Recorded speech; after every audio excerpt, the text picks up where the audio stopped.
Senhoras e senhores, convidamos para compor a mesa a ministra da Secretaria de Direitos Humanos da Presidência da República, Maria do Rosário.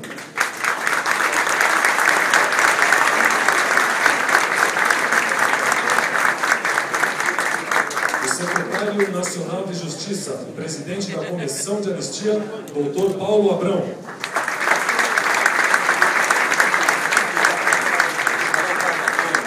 O diretor do Instituto de Geociências da USP, Valdecir de Assis Janassi.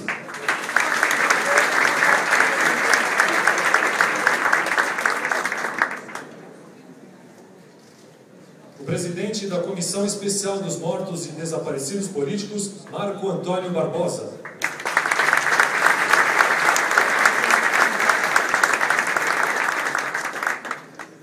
O atual coordenador da Comissão Nacional da Verdade, Paulo Sérgio Pinheiro.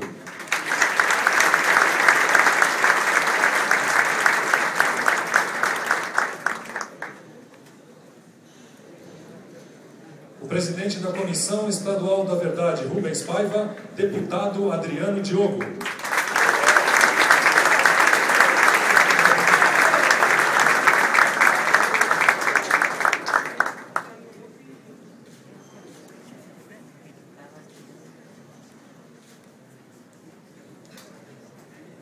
Presidente da União Nacional dos Estudantes, Daniel Iliesco.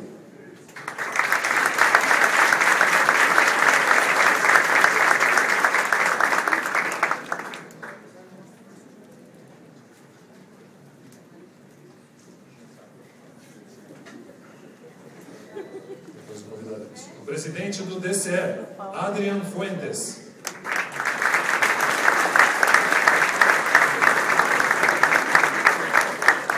Representante do Fórum Aberto pela Democratização da USP, Arthur Scavoni.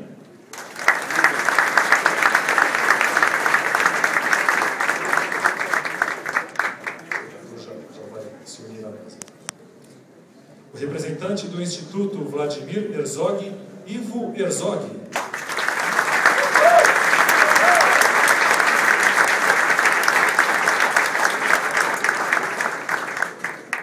Registramos ainda a presença das seguintes pessoas e entidades. Senhor Eliseu Gabriel, secretário municipal do Trabalho e do Empreendedorismo.